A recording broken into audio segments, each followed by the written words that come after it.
আসসালামু আলাইকুম রহমতুল্লাহি ওয়া বারাকাতুহু। প্রিয় মালয়েশিয়া কর্মী ভাইরা, যারা মালয়েশিয়া যাবেন, দীর্ঘদিন যাবত আপনাদেরকে তথ্য ইনফরমেশন দিয়ে আসছি। সরকারি বিভিন্ন সময় বিভিন্ন সিদ্ধান্তের কারণে হচ্ছে, যদিও 2 মাস আগে কাজ শুরু হওয়ার কথা ছিল, সেটা অনেক পিছিয়ে গেছে। এই কারণে আপনাদের অনেকেরই মন খারাপ এবং অনেকেই হচ্ছে নেগেটিভ মন্তব্য করেন। তো যাই হোক, আজকে আমি আপনাদেরকে কিছু ইনফরমেশন দিব এবং সেই ইনফরমেশনটা অত্যন্ত জরুরি এবং গুরুত্বপূর্ণ। আরেকটা কথা হচ্ছে, আপনারা যারা আমাকে ডিরেক্ট ফোন দেন, আমি আজকেও বলে দিচ্ছি, কেউ ডিরেক্ট ফোন দিবেন না। আমার যে হোয়াটসঅ্যাপ নাম্বার আছে, হোয়াটসঅ্যাপ নাম্বারে প্রথমে তো আপনার পাসপোর্টের কপিটা পাঠিয়ে দিবেন। এরপরে হচ্ছে হাই অথবা হ্যালো অথবা একটা সালাম দিয়ে রাখবেন।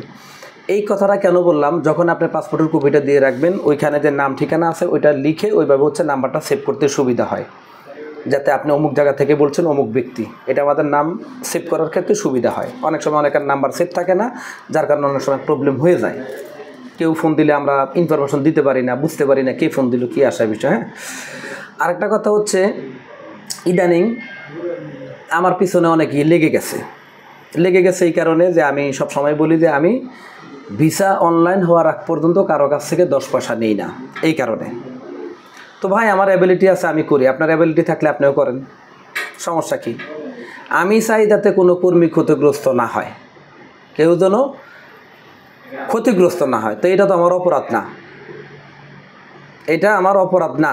সততার সাথে কাজ করা যদি অপরাধ হয়, তাইলে মনে হয় আর ব্যবসা করতে পারবো না বা এই ব্যবসা থাকতেও পারবো না।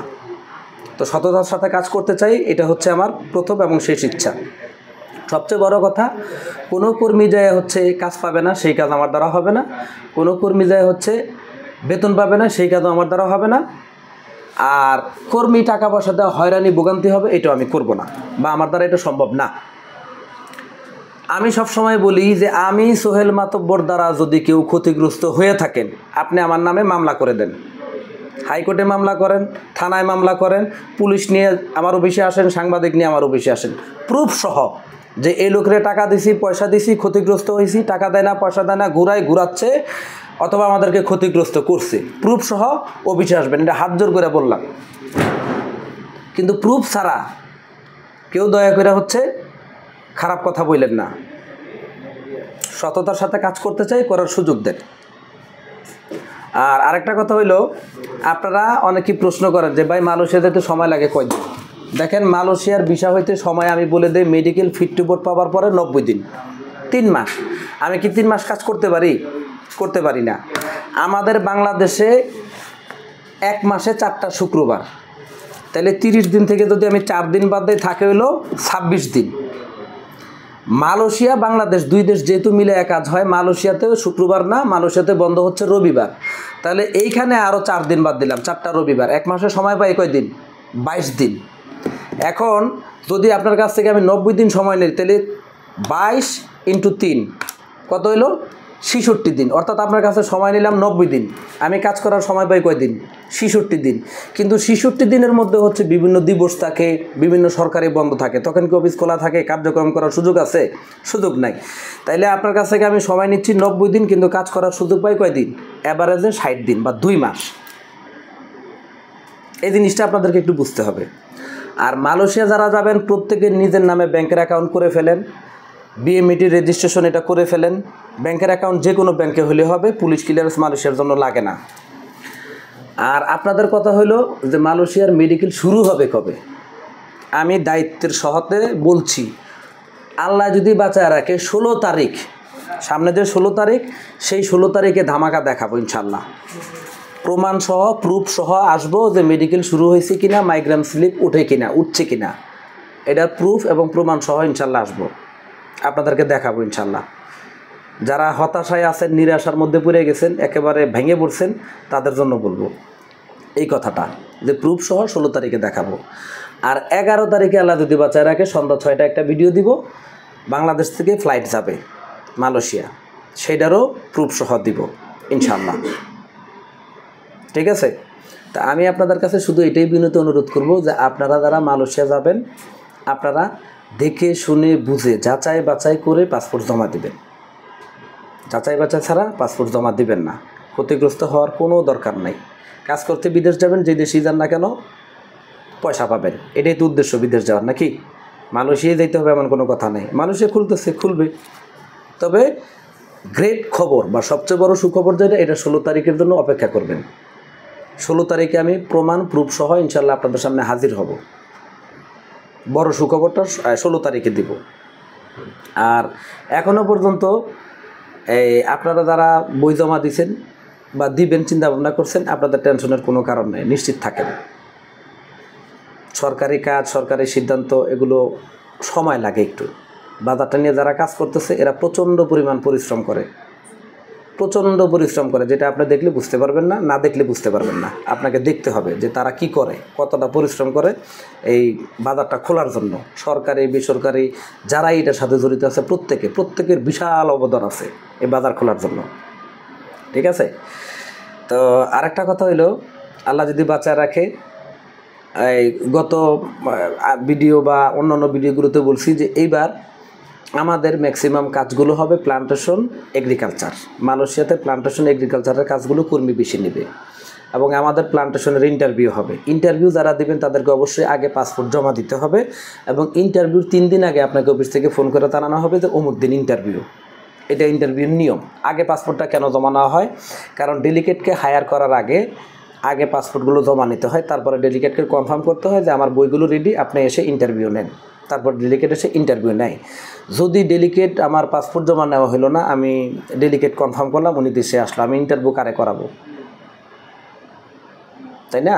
তো এই জিনিসটা অনেকে বোঝেন না, আপনাদের বোঝার সাথেই কথাটা বলা। আর আরেকটা জিনিস হচ্ছে, যারা এইবার মালয়েশিয়া যাবেন আপনারা অত্যন্ত সতর্ক থাকবেন, অত্যন্ত সাবধান এবং সতর্কতার সাথে আপনারা লেনদেন করবেন। মামা, চাচা, খালু, ভাই, ব্রাদার এগুলো থেকে দূরে থেকে যদি সম্ভব হয় সরাসরি অফিসে আসবেন। যেই অফিসে যান না কেন, যেই অফিসে আপনার মনে চায় সেখানে যান, তাতে কোনো প্রবলেম নেই, কিন্তু আপনি অফিসে যান। আপনি একটা জিনিস মনে রাখবেন যে আপনার মামা, চাচা, খালু কেউ আপনাকে ভিসা দিতে পারবে না।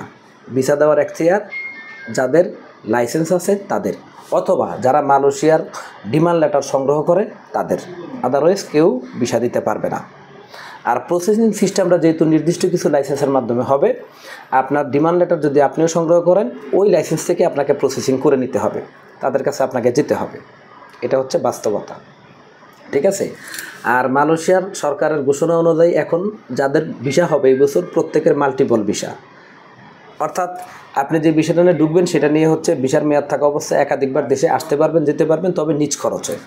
এটা হলো মাল্টিপল ভিসার সুবিধা। আর আরেকটা সুবিধা হচ্ছে, গতবার যারা কলিংয়ে গেছেন এক সেক্টরে গেলে অন্য সেক্টরে কাজ করতে পারতেন না, অর্থাৎ পেশা পরিবর্তন করতে পারতেন না। এই সুযোগটাও মালয়েশিয়া সরকার দিয়েছে। এটাও আপনাদের জন্য অনেক বড় কিছু যারা আবার মালয়েশিয়া যাবেন। আর যে বিষয়টা একেবারেই হইল আপনার বলা জরুরি, সেটা হইল আপনারা মালয়েশিয়া যাওয়ার আগে যখনই বই জমা দিবেন, বইয়ের সাথে কেউ টাকা পয়সা জমা দিবেন না। এখন আমি ইদানিং কয়েকদিন যাবৎ লক্ষ্য করছি যে অনেকেই মালয়েশিয়ার জন্য টেস্ট মেডিকেল করাচ্ছেন। আপনার টেস্ট মেডিকেলের দরকার নেই, আপনি একবারে মাইগ্রাম স্লিপ তুলে ফাইনাল মেডিকেল করবেন। ফিট হলে ফিট, আনফিট হলে আনফিট। টেস্ট মেডিকেল করে পয়সা খরচ করে কোনো লাভ নাই। টেস্ট মেডিকেল করার পর আপনি যখন ফিট আসবেন, আপনার এজেন্ট বা দালাল গ্রাম্য যারা আছেন ওরা বলবে যে তুমি ফিট আছো, টাকা দাও। আপনি এটা দিবেন না। আপনি ব্যাংকে ছাড়া কারোর সাথে লেনদেন করবেন না। ব্যাংকের লেনদেন করলে কি হবে, আপনার কাছে প্রুফ থাকবে যে আমি এখানে এই ব্যক্তিরে টাকা দিছি। আর উনি যখন অ্যাকাউন্ট খুলছে, অ্যাকাউন্ট খোলার সময় ওনার ডিটেলস দিয়ে হচ্ছে অ্যাকাউন্ট খুলতে হয়েছে, তাইলে কি সেই ব্যক্তি আপনার কাছে ধরাবান্ধা, আপনি প্রুফ আছে যে টাকা দিছেন। এটা আপনার শক্তি, আইন আপনার পক্ষে। আইন কি চায়? প্রুফ চায় যে তুমি টাকা দিছো, প্রুফ কি? প্রুফ দেখাইতে না পারলে আপনি দুর্বল, উইক। এগুলো করবেন না, এগুলো থেকে সাবধান থাকবেন।